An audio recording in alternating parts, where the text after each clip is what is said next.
Oi, gente, tudo bem? Aqui é o Gustavo, né? Hoje sou eu que estou aparecendo aqui. Eu resolvi compartilhar com vocês aqui um estudo sobre o jejum, tá?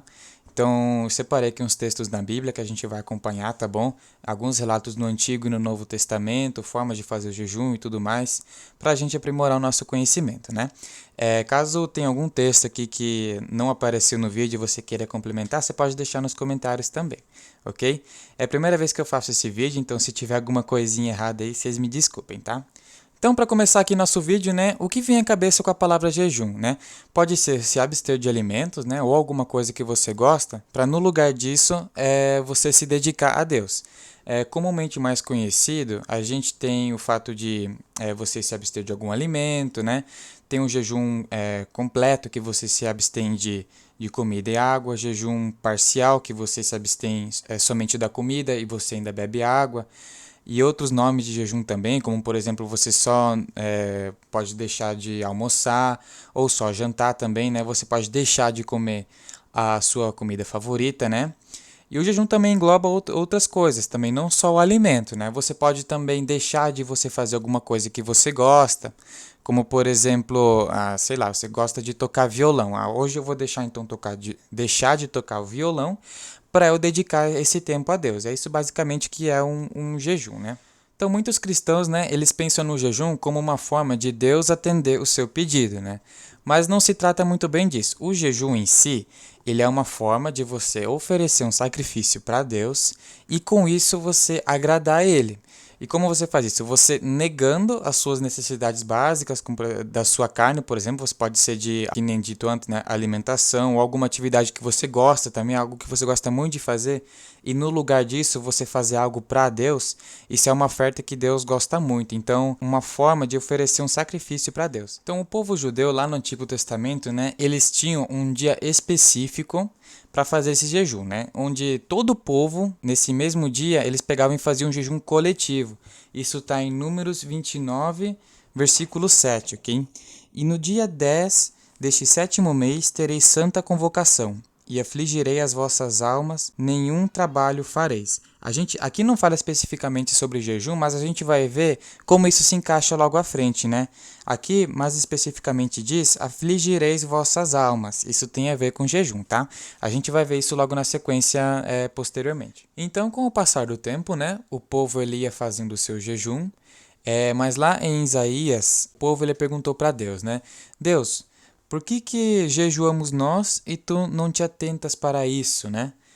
E Deus ele deu a resposta, porque não era do jeito que ele queria que fosse, né? Como é que o povo ele jejuava naquela época? Eles se deitavam em pano de saco e cinzas, que simbolizava tristeza, né? E afligiam a sua alma, que era também ficar triste.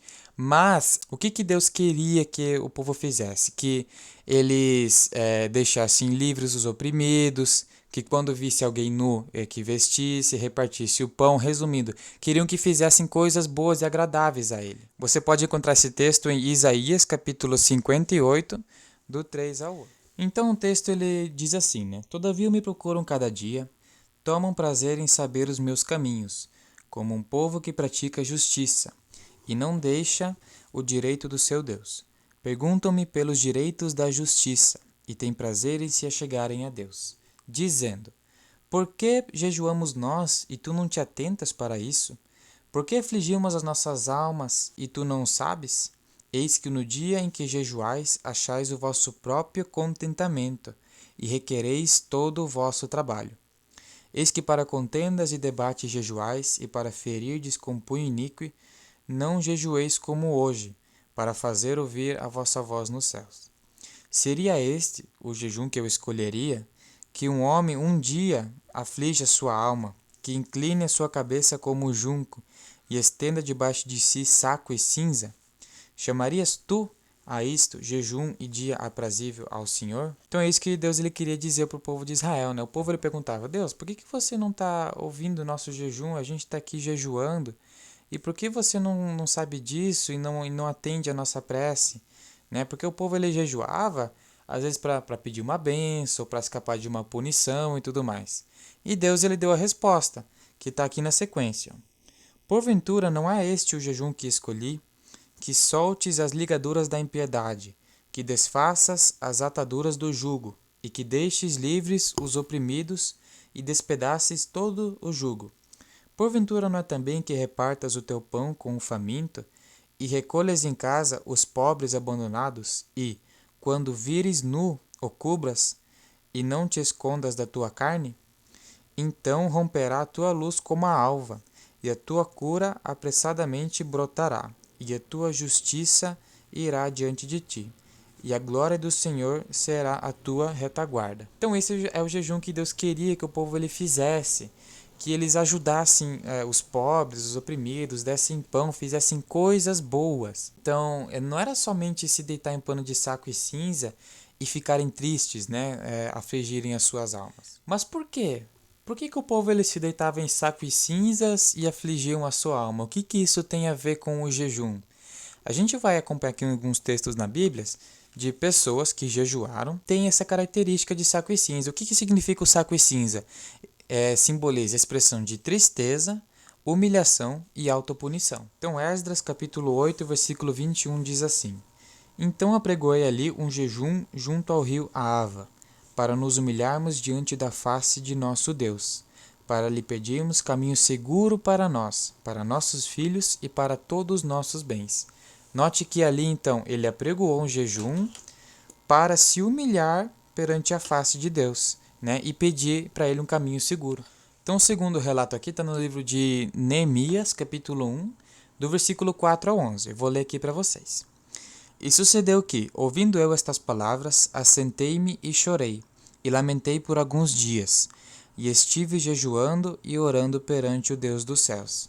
E disse: Ah, Senhor Deus dos céus, Deus grande e temido, que guarda a aliança e a benignidade para com aqueles que o amam e guardam seus mandamentos.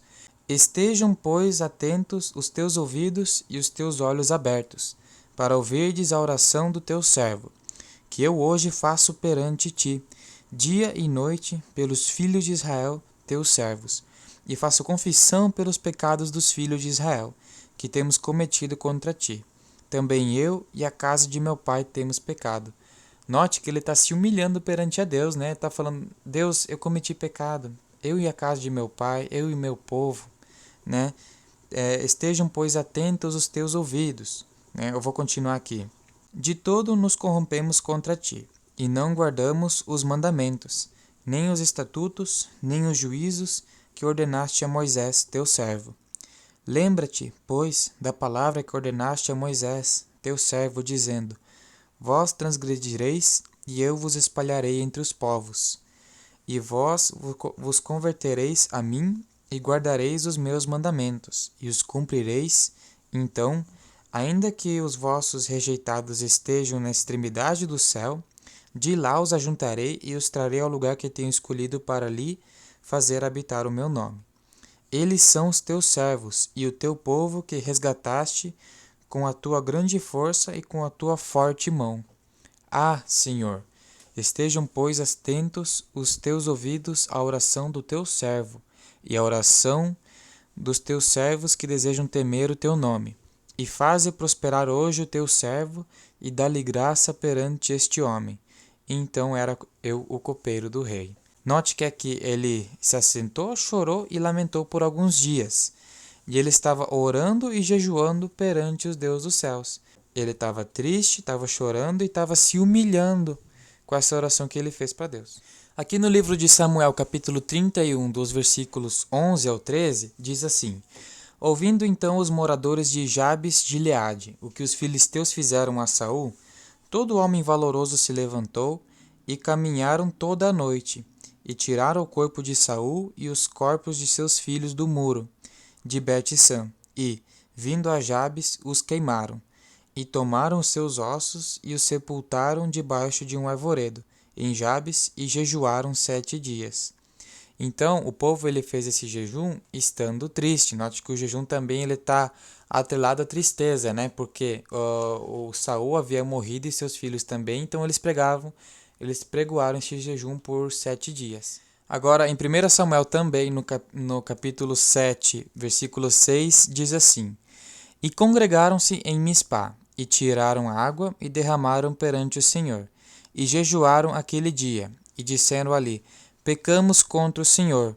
E julgava Samuel os filhos de Israel em Mispá.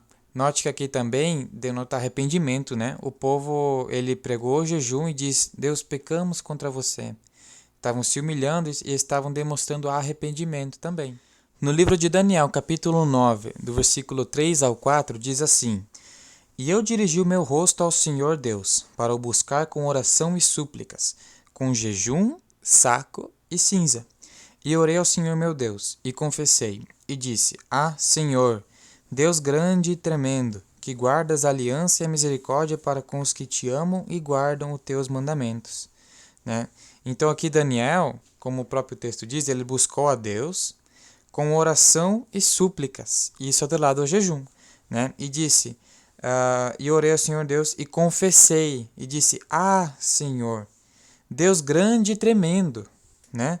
Que guardas aliança e misericórdia com os que te amam. Então ele estava exaltando a Deus também e se humilhando e buscando ele com súplicas, né? Aqui também no livro de Êxodo, capítulo 34, versículo 28, diz assim: E esteve ali com o Senhor 40 dias e 40 noites, não comeu pão nem bebeu água, e escreveu nas tábuas as palavras da aliança, os 10 mandamentos. Esse texto ele relata quando Moisés, né, ele esteve no Monte Sinai e esteve lá juntamente com Deus. E nesses dias que ele esteve lá, ele estava fazendo jejum, porque ele não estava nem comendo nem bebendo. Mas obviamente ele não sentiu fome nem nada no tipo, porque ele estava na presença de Deus, era algo grande, né? Mas era um tipo de jejum também. Então esses são, né, alguns relatos no Antigo Testamento sobre de pessoas que fizeram jejum. O fato de se humilhar também é importante na questão do jejum. Jesus, ele, inclusive, citou uma parábola da diferença de um fariseu e um publicano. E a diferença dos dois é a humilhação. A gente vai ver aqui em Lucas 18, do 19 ao 14. Diz assim: E disse também esta parábola a uns que confiavam em si mesmos, crendo que eram justos e desprezavam os outros. 2 homens subiram ao templo para orar, um fariseu e o outro publicano. O fariseu, estando em pé, orava consigo desta maneira: Ó Deus, graças te dou porque não sou como os demais homens, roubadores, injustos e adúlteros, nem ainda como este publicano. Jejuo 2 vezes na semana e dou os dízimos de tudo quanto posso. O publicano, porém, estando em pé, de longe, nem ainda queria levantar os olhos aos céus, mas batia no peito, dizendo: Ó Deus, tem misericórdia de mim, pecador. Digo-vos que este desceu justificado para sua casa, e não aquele, porque qualquer que a si mesmo se exalta será humilhado, e qualquer que a si mesmo se humilha será exaltado. Então aqui nessa parábola a gente vê, né, a diferença do fariseu e do publicano. Um fariseu era uma pessoa muito religiosa, né, ele fazia o jejum, dava o dízimo, né, e um publicano era alguém que cometia pecados, né. Só que na hora de fazer oração para Deus, o fariseu ele se exaltou por causa das coisas que ele fazia. O publicano não, ele era um publicano, né, um pecador, mas ele reconheceu isso e se humilhou perante Deus. Aí Jesus diz que a justificação desceu mais para esse publicano. O jejum em si, ele está ligado ao propósito, né? Você deixa de comer alguma coisa ou deixa de fazer algo que gosta por um tempo para fazer outra coisa no lugar ou só passar esse tempo em vão. Isso não foi especificamente um jejum, foi só uma abstinência. Porque não adianta nada você só deixar de comer ou deixar de fazer algo que gosta, mas e fazer outra coisa. Sei lá, você vai deixar de jogar o videogame, mas daí você vai lá assistir vídeo no YouTube. Né? Você vai deixar de jogar bola, mas vai lá assistir Netflix, né? Não é com base nisso que funciona o jejum. Você deixa de fazer alguma coisa que você gosta, ou abre mão de uma necessidade básica e no lugar disso você presta o culto para Deus. Você faz isso lendo a Bíblia, meditando, orando e todas as formas possíveis você faz de até agradar a Deus. Ou você sair ajudar alguém, por exemplo, né? Ajudar pobres ou ir ler a palavra para alguém, ajudar na questão espiritual, né? Isso é uma forma perfeita de fazer jejum também. Uma característica que o jejum ele também tem é que é algo muito pessoal, é só entre você e Deus. Jesus ele diz que não é para você ficar anunciando por aí não que você está fazendo jejum. A gente vai ver isso aqui em Mateus capítulo 6, versículo 16 ao 18. E diz assim: E quando jejuardes, não vos mostreis contristados como os hipócritas, porque desfiguram seus rostos para que aos homens pareça que jejuam. Em verdade vos digo que já receberam o seu galardão. Tu, porém, quando jejuares, unge a tua cabeça e lava o teu rosto, para não pareceres aos homens que jejuas, mas a teu Pai que está em secreto, e teu Pai que vê em secreto te recompensará publicamente. Então, isso acontecia muito no Antigo Testamento, né, que os fariseus, eles eram considerados pessoas santas, né, pelos judeus, porque eles estavam sempre jejuando. E eles desfiguravam sua cara, né, mexiam na barba aqui, na barba, e andavam sempre com uma expressão de tristeza, né? Aí as pessoas ao redor ficavam olhando, nossa, olha só que aquele cara, que santo que ele é, né? Nossa, esse é um cara abençoado, um cara temente a Deus e tudo mais. Aqui Jesus diz, ele diz que são hipócritas, né? E que já receberam o seu galardão. Qual é o seu galardão? As pessoas justamente acharam que eles são santas. Ele não vai receber uma recompensa de Deus, até porque ele já recebeu, né? Então, uma forma de você jejuar é você manter isso em secreto, você e Deus. Você tem que agradar só a Ele, não a outras pessoas. E é uma forma de você se tornar mais íntimo com Ele também. É só entre você e Ele. Não precisa ser entre outras pessoas no meio, né? Claro, tem algumas ressalvas que eu vou citar aqui na sequência também. Mas a essência é essa. Então, acabei de ler aqui que é algo que você não deve estar se mostrando por aí que você está jejuando, né? Mas também não é algo que precisa ser secreto, né? Caso você queira fazer um jejum coletivo, você convidar, sei lá, o seu amigo, vamos fazer um jejum junto, eu e você, é algo que pode ser feito também, ok? Ou caso você esteja fazendo, sei lá, um jejum de comida, você não esteja comendo e alguém vai lá e te ofereça comida, você pode falar, obviamente, que você está fazendo jejum. Tem alguns textos aqui que eu vou citar. No livro de 2 Crônicas, capítulo 20, do versículo 2 ao 3, diz assim: Então vieram alguns que avisaram a Jeosafá, dizendo: Vem contra ti uma grande multidão da além do mar e da Síria, e eis que já estão em Azazon-Tamar, que é em Gedi. Então Jeosafá temeu, e pôs-se a buscar o Senhor, e apregoou jejum em todo o Judá. O que estava acontecendo ali? Israel estava sofrendo um ataque. Estava vindo um exército para cima deles. O rei Jeosafá então temeu e chamou todo o povo para pedir jejum, né? Para todos eles fazerem jejum ao mesmo tempo, né? Então, se vocês lerem na sequência aqui, Deus ele viu esse jejum, né? E ele interviu, né? Então, tanto é que esse povo, quando Israel chegou a encontrar esse povo que vinha para a guerra com eles depois, já estava tudo dizimado já, porque eles se encontraram com outro povo no caminho e batalharam com eles. Então, Deus nesse momento ele interviu porque o povo inteiro jejuou. Então, como o povo inteiro estava jejuando, então não era algo que era secreto, né? Todo mundo sabia. No livro de Ester, capítulo 4, versículo 16, diz assim: Vai, ajunta todos os judeus que se acharem em Suzã, e jejuai por mim, e não comais nem bebais por 3 dias, nem de dia e nem de noite.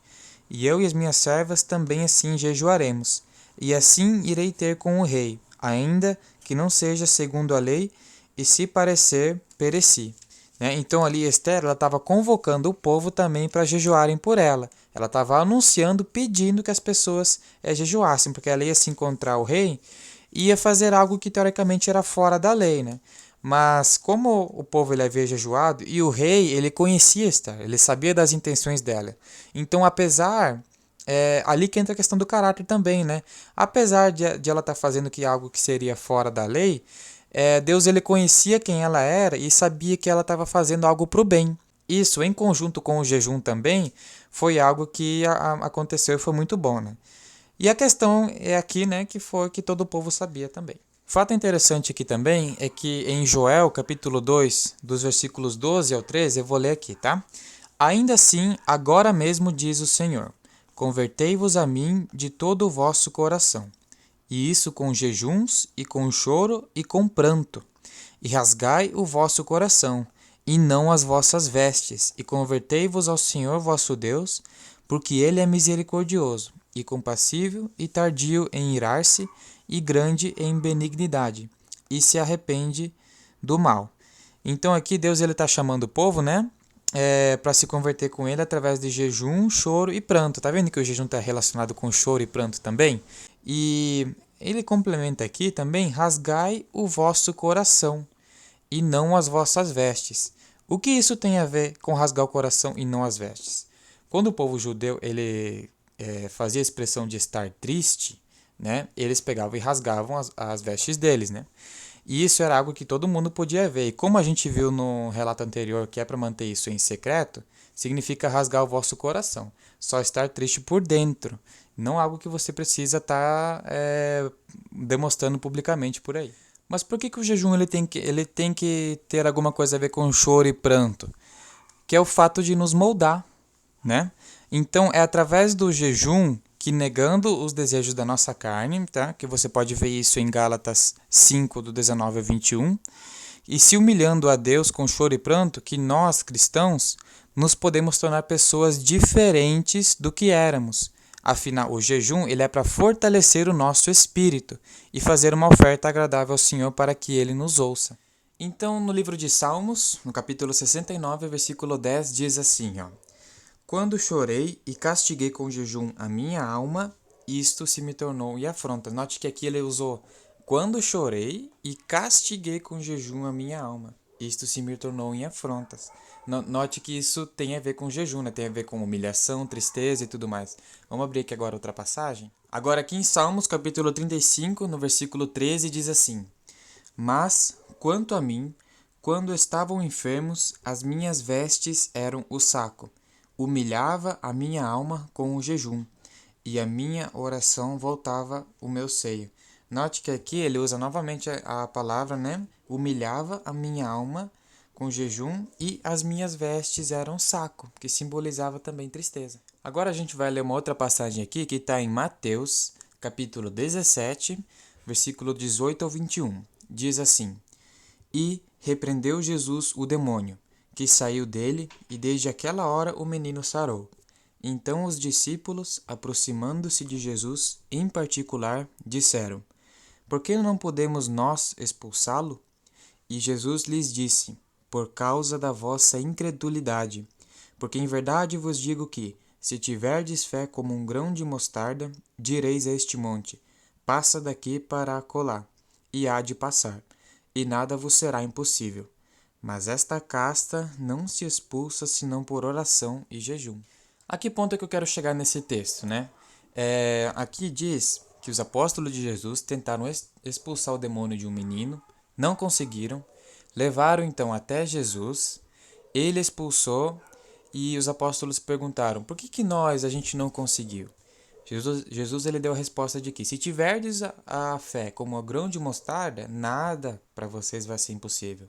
Mas essa casta, ou demônio, só se expulsa com oração e jejum. O que isso significa? Já que o jejum ele nos fortalece, nos torna pessoas melhores, também fortalece o nosso espírito e aumenta também a nossa fé.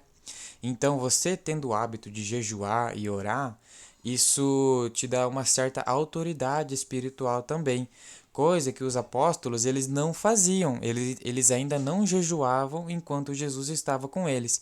Isso a gente vai abordar no próximo texto que a gente vai ler aqui. Mateus capítulo 9, do versículo 14 ao 17, diz assim: então vieram a ele os discípulos de João, dizendo: por que jejuamos nós e os fariseus muitas vezes, e os teus discípulos não jejuam? E disse-lhe Jesus: podem porventura andar tristes os filhos das bodas, enquanto o esposo está com eles?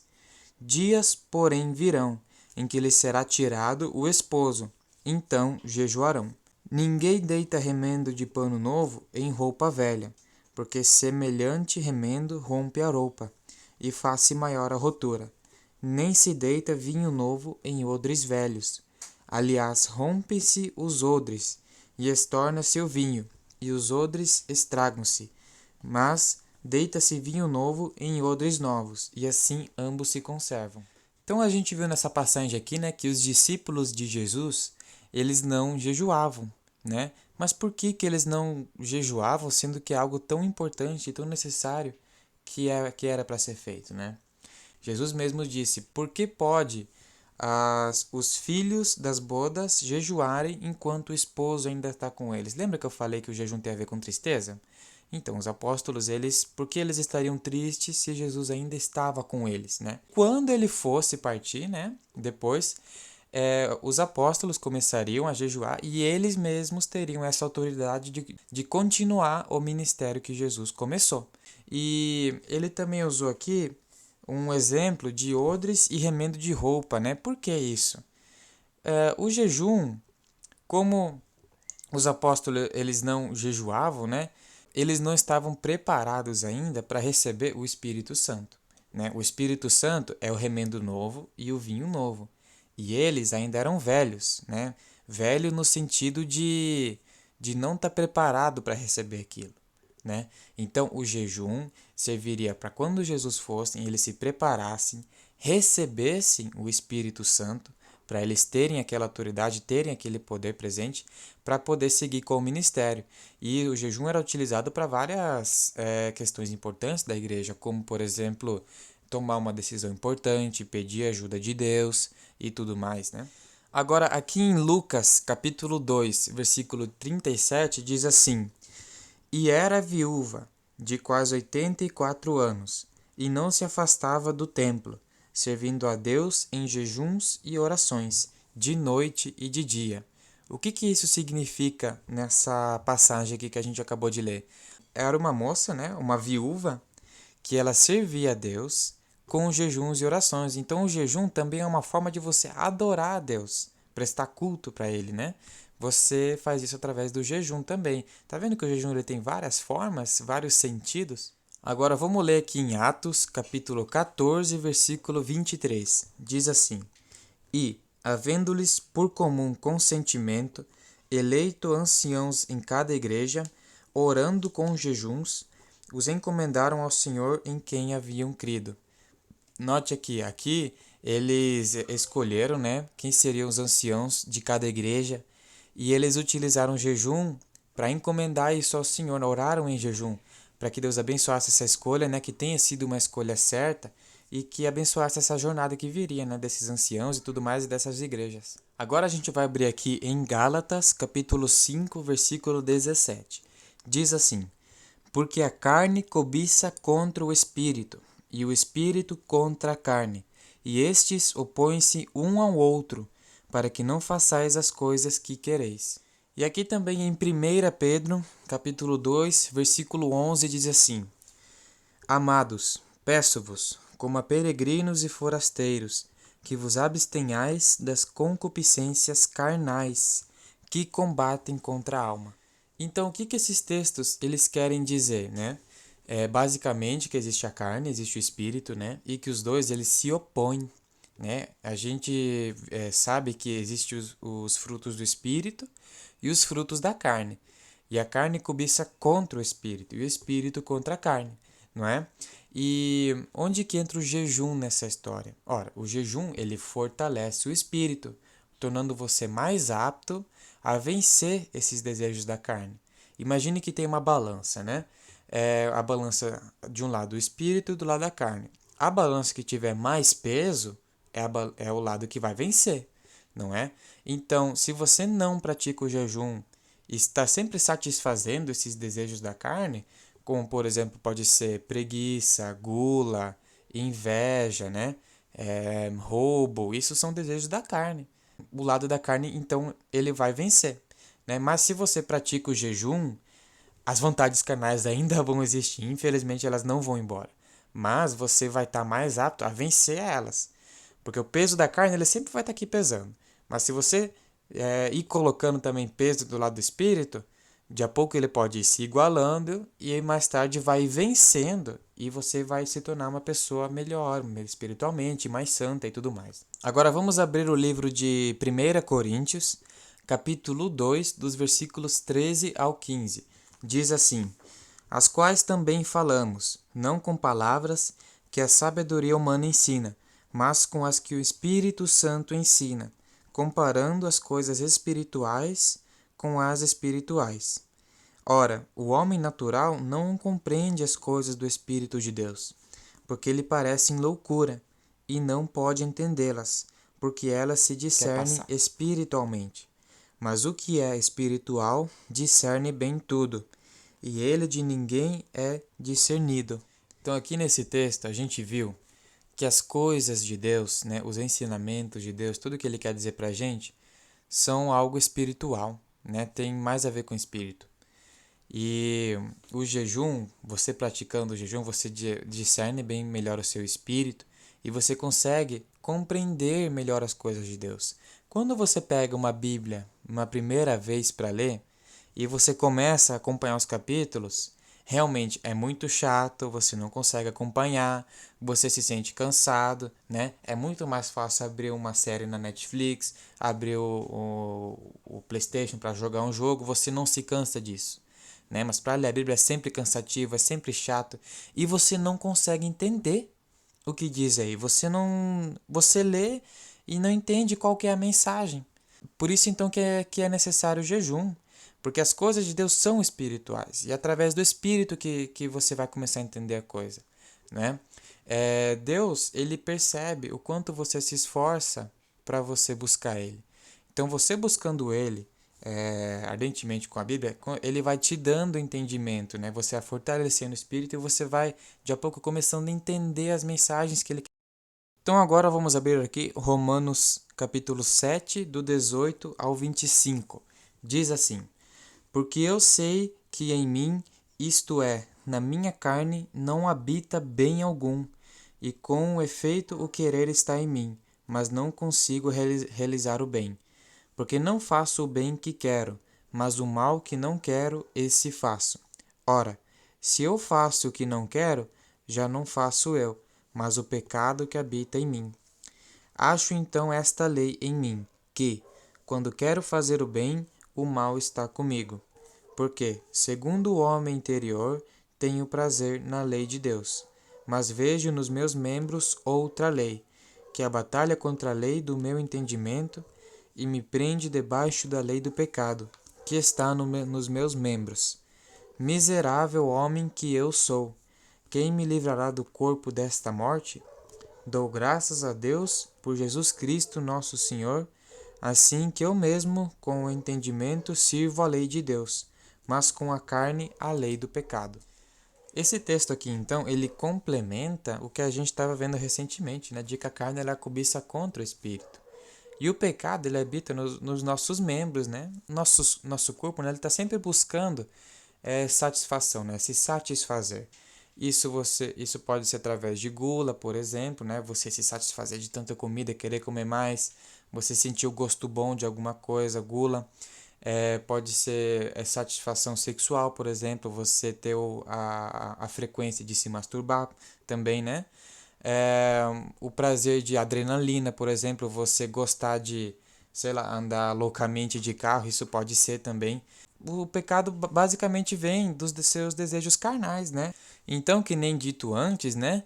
O pecado, infelizmente, ele não vai embora. Essa é a nossa natureza, a gente é assim. Mas cabe a nós tentar, pelo menos, mudar, né? Lembra da balança? O pecado ele vai sempre estar presente. Você tem que ir abastecendo o lado do espírito, para o lado do espírito acabar pesando mais.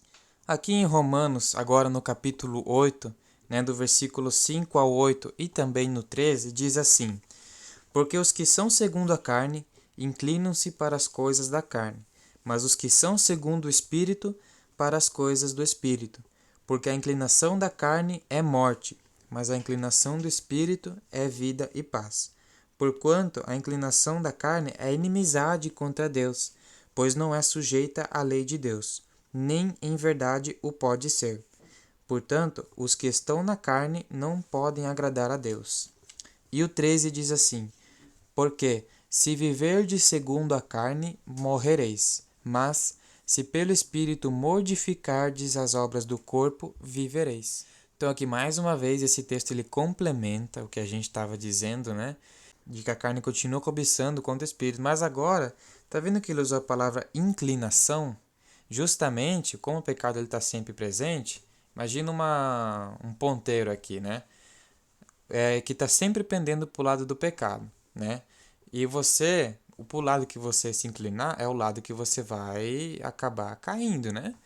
Então, se você deixar o ponteiro sempre para o lado da carne, é o lado da morte, é o lado da inimizade com Deus e tudo mais. Por isso, você tem que estar fazendo força contra, para você estar sempre inclinado para o lado do espírito. Claro, a gente é ser humano, né? O pecado ele sempre está presente, mas o lado espiritual ele tem que estar mais forte.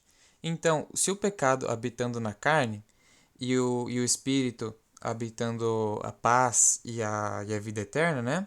Aqui também no 13 ele diz: se pelo espírito mortificardes as obras do corpo, vivereis, né? Lembra que Jesus uma vez disse para Nicodemos, né? De que era necessário que nascesse de novo, né? Através do batismo. Então, o que significa o batismo, né? Você morre para a vida do pecado, você mortifica essas obras corporais, né? Tá aí a simbologia de você se submergir em água, né? De você mortificar a sua carne e renascer em espírito, né? Então, é isso que significa. No livro de Gálatas, capítulo 6, versículo 8, diz assim: porque o que semeia na sua carne, da carne ceifará corrupção, mas o que semeia no espírito, do espírito ceifará a vida eterna. Então, mais um texto aqui que complementa o que a gente estava falando. Vocês viram que tem vários textos falando da mesma coisa, né? A Bíblia ela diz que sempre é bom haver duas testemunhas, né? Então, é sempre importante procurar textos que se complementem um ao outro, para aquilo lá ser mesmo tomado como uma verdade, né? Então aqui a gente viu vários exemplos, vários textos que realmente dizem isso. Ao dizer não para a carne, tudo que era da vontade dela fica mais claro e você consegue ouvir melhor a voz de Deus, que é ministrada através do Espírito. Vamos ver alguns exemplos aqui? Vamos dar uma lida agora no livro de Atos, capítulo 9, do versículo 4 ao 12. Diz assim: e, caindo em terra, ouviu uma voz que lhe dizia: Saulo, Saulo, por que me persegues? E ele disse: quem és, Senhor? E disse o Senhor: eu sou Jesus, a quem tu persegues. Duro é para ti recalcitrar contra os agulhões. E ele, tremendo e atônito, disse: Senhor, que queres que eu faça? E disse-lhe o Senhor: levanta-te e entra na cidade, e lá te será dito o que te convém fazer. E os homens que iam com ele pararam espantados, ouvindo a voz, mas não vendo ninguém. E Saulo levantou-se da terra e, abrindo os olhos, não via ninguém, e, guiando-o pela mão, o conduziram a Damasco. E esteve 3 dias sem ver, e não comeu nem bebeu. E havia em Damasco um certo discípulo chamado Ananias, e disse-lhe o Senhor em visão: Ananias, e ele respondeu: eis-me aqui, Senhor. E disse-lhe o Senhor: levanta-te e vai à rua chamada Direita, e pergunta em casa de Judas por um homem de Tarso chamado Saulo, pois eis que ele está orando. E numa visão ele viu que entrava um homem chamado Ananias, e punha sobre ele a mão para que tornasse a ver. Então aqui a gente acompanhou o relato da conversão, né, de Saulo para Paulo, né, o apóstolo Paulo. O que aconteceu aqui e onde que o jejum ele se encaixa nessa história, né? Aqui diz que Saulo ele caiu em terra, né? Então Jesus ele falou com ele e quando ele levantou, abriu os olhos, ele não conseguia ver. Aí ele foi para Damasco, né? E ele não podia ver e ele não comeu nem bebeu e estava orando. Olha só que semelhança com o jejum, né? Não comeu, não bebeu, estava orando e não podia ver. Então aqui tinha abstinência, tinha oração, né? E tinha o abstinência também de comidas e tudo mais, né? Então essa foi a brecha para Deus falar com ele também e converter a ele para se tornar um apóstolo também. Aí logo mais veio Ananias, né? E tornou a ele a ver novamente. Agora, um pouco mais à frente, no mesmo livro de Atos, né, no capítulo 10, nos versículos 9 ao 11, diz assim: e no dia seguinte, indo ele seu caminho, E estando já perto da cidade, subiu Pedro ao terraço para orar, quase a hora sexta.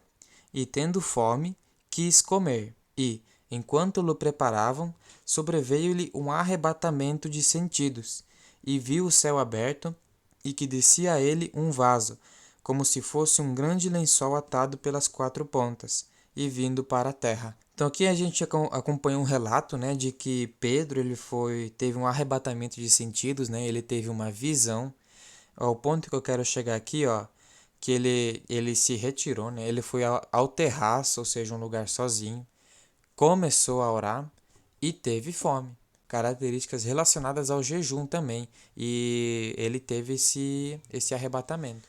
Agora então vamos voltar, né, para o Antigo Testamento, lá no livro de Daniel, capítulo 10, versículos 2 e 3. Diz assim: Naqueles dias eu, Daniel, estive triste por 3 semanas.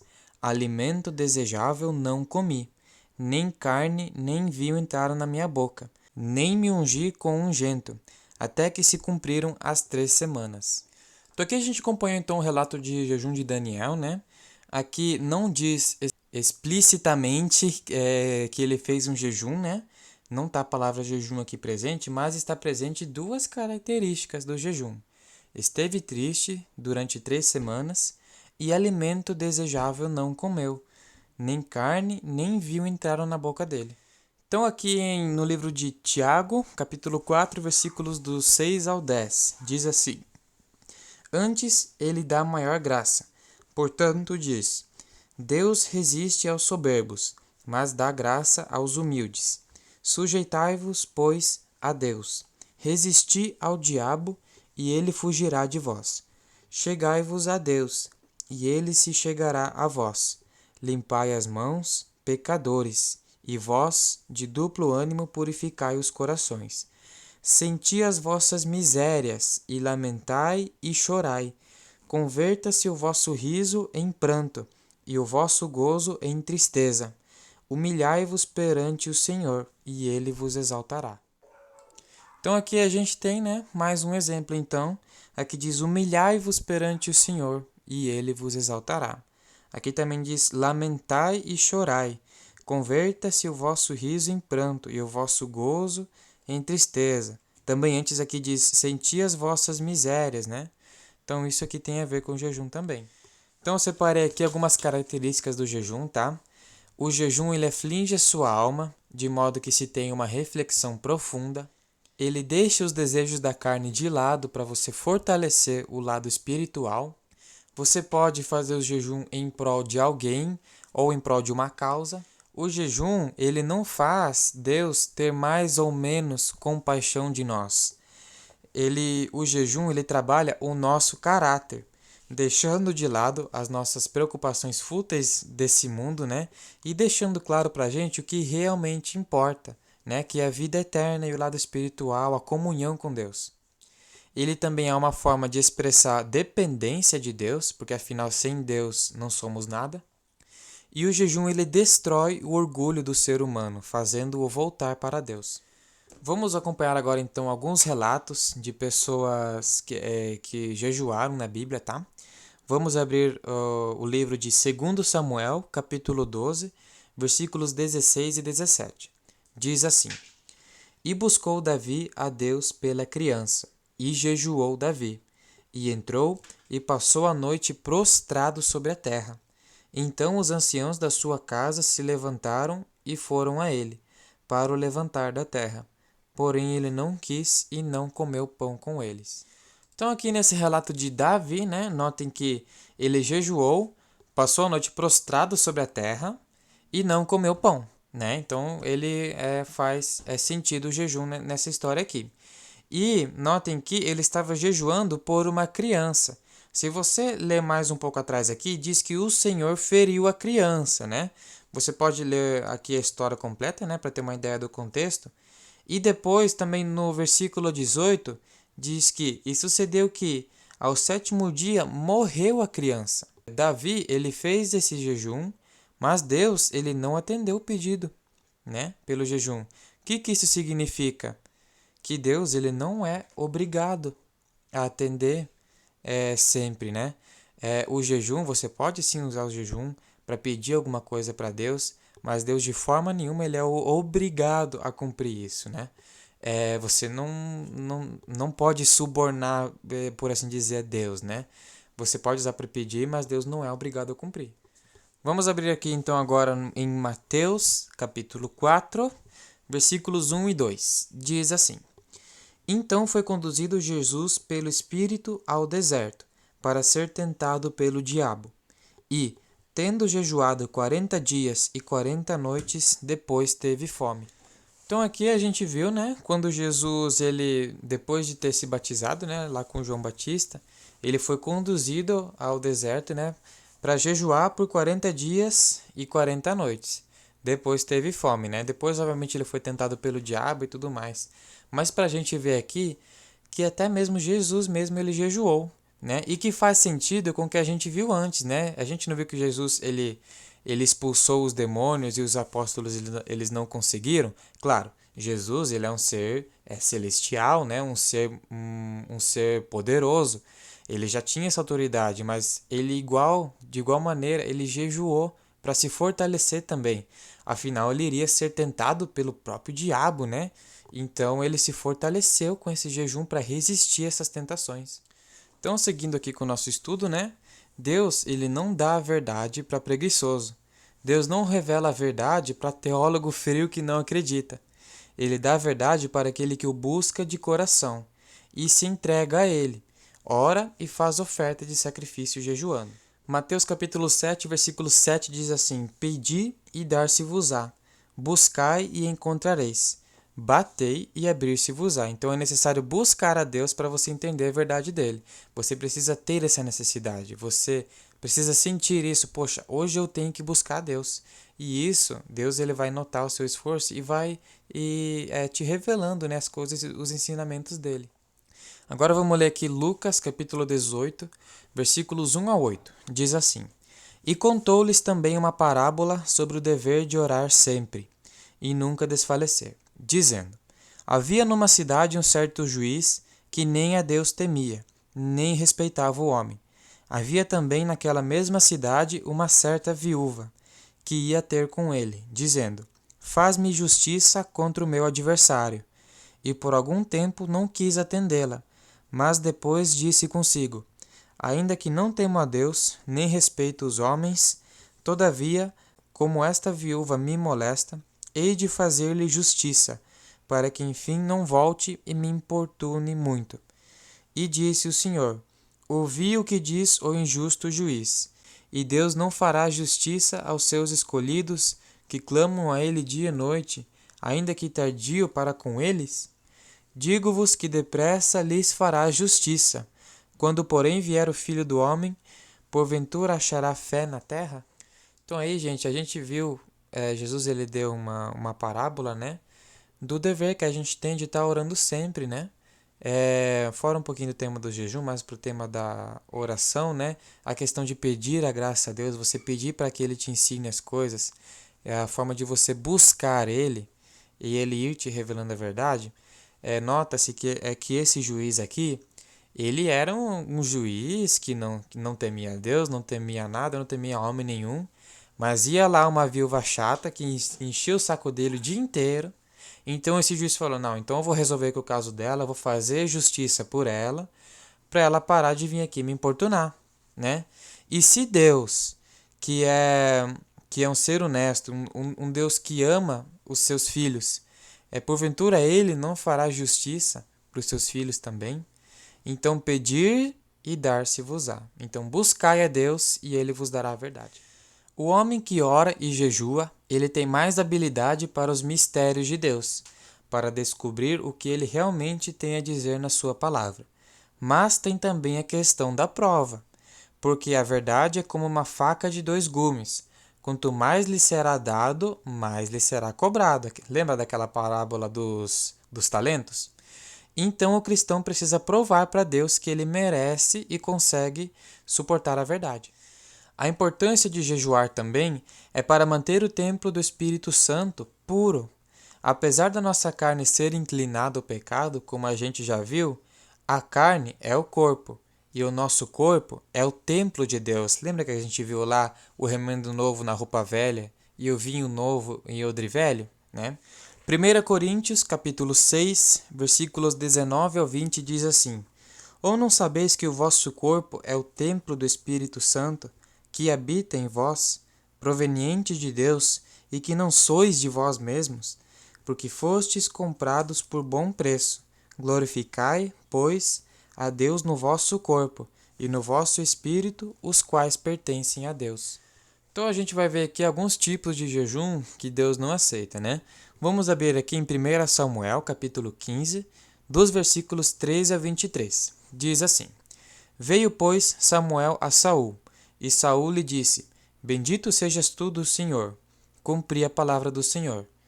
Então disse Samuel: Que balido, pois, de ovelhas é este aos meus ouvidos, e o mugido de vacas que ouço? E disse Saul: De Ameleque as trouxeram, porque o povo poupou ao melhor das ovelhas e das vacas, para as oferecer ao Senhor teu Deus. O resto, porém, temos destruído totalmente. Então disse Samuel a Saul: Espera, e te declararei o que o Senhor me disse esta noite. E ele disse: Fala. E disse Samuel: Porventura, sendo tu pequeno aos teus olhos, não foste por cabeça das tribos de Israel? E o Senhor te ungiu rei sobre Israel? E enviou-te o Senhor a este caminho, e disse: Vai e destrói totalmente a estes pecadores, os amalequitas, e peleja contra eles, até que os aniquiles. Por que, pois, não deste ouvidos à voz do Senhor? Antes te lançaste ao despojo, e fizeste o que parecia mal aos olhos do Senhor? Então disse Saul a Samuel: Antes dei ouvidos à voz do Senhor, e caminhei no caminho pelo qual o Senhor me enviou, e trouxe a Agag, rei de Ameleque, e os amalequitas destruí totalmente. Mas o povo tomou do despojo ovelhas e vacas, o melhor do interdito, para oferecer ao Senhor teu Deus em Gilgal. Porém Samuel disse: Tem porventura o Senhor tanto prazer em holocaustos e sacrifícios, como em que se obedeça a palavra do Senhor? Eis que obedecer é melhor do que o sacrificar, e o atender é melhor do que a gordura dos carneiros. Então esse texto aqui ele foi um pouquinho mais longo, né? Mas o que ele se refere, né? Deus ele havia ordenado a Israel, né, que destruísse o povo amalequita, né?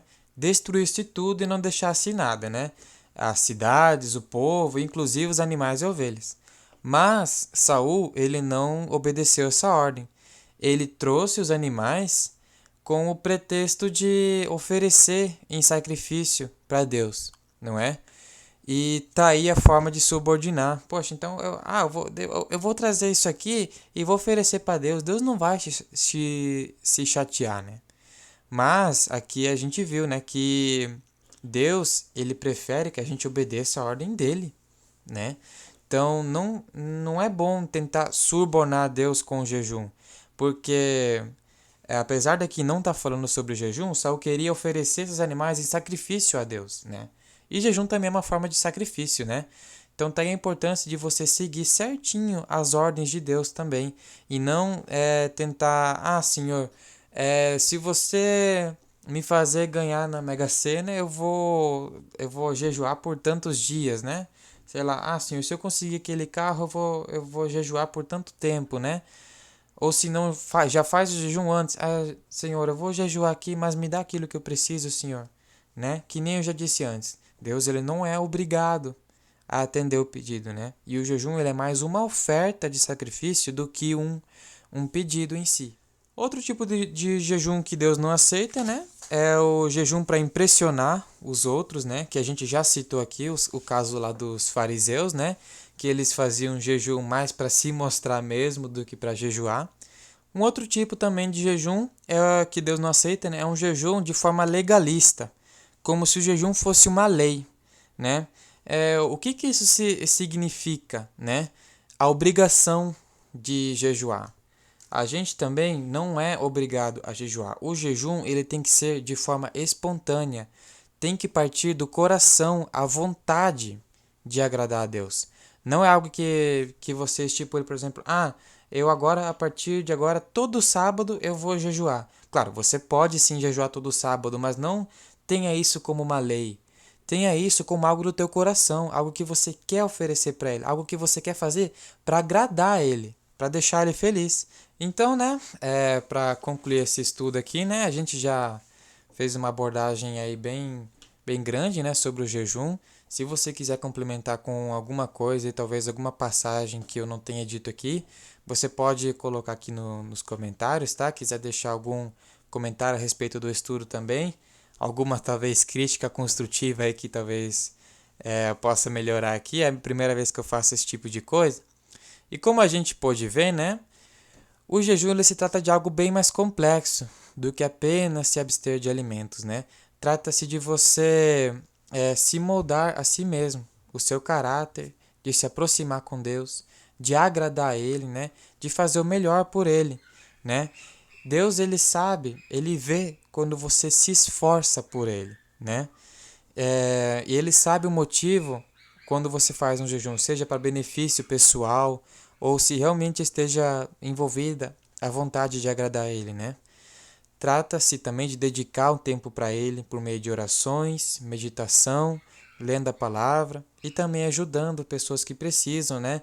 Não só na forma material, mas como também espiritual, né? Você chegar a alguém, falar de Deus, ler um pouco a Bíblia para essa pessoa, né? Trata-se disso também. Então, esse foi o meu estudo. Obrigado por ter ficado comigo até agora e até mais.